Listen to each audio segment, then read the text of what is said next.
This will be heading to the water this coming Labor Day weekend, and a Utah family has a warning after the sudden death of their father at a Utah reservoir, which has already claimed several lives just in recent years. That's right. 2 News first brought you this as breaking news last night. New tonight at 10, though. Jeremy Harris spoke to the victim's family. He joins us live tonight. And Jeremy, the family telling us he was not an amateur out there on the water. Yeah, an experienced boater, and they had taken the right precautions like using a life preserver just like this one.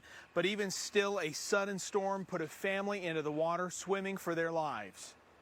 Mike Stockdale was a lifelong fisherman and veteran of Strawberry Reservoir. Strawberry Reservoir was my dad's favorite place to fish. But even he couldn't escape the danger of a sudden storm while on a fishing trip with his grandkids. It wasn't very windy, but the wind suddenly picked up, and before anyone could do anything, it capsized. Mike's daughter Melissa says 5 members of her family were thrown into the water. They swam 30 minutes to shore where Mike went into cardiac arrest. Even when they were capsized and in the water, his focus was everyone else. Mike is the lake's latest victim. Just last year, 2 brothers died on the water after an accident on a fishing trip. Weeks later, the lake killed a 15-year-old in a swimming accident.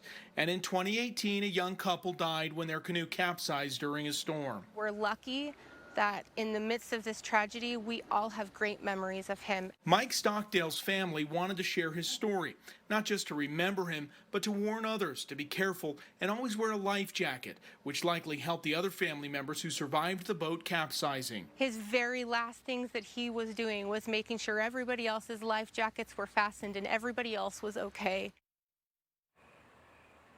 Now, in adding to the difficulty of the situation, Mike's wife is actually on hospice suffering from a heart condition.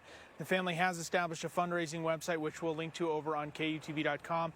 They say their main message tonight is just to take safety precautions and be aware that things can turn problematic on the water very quickly.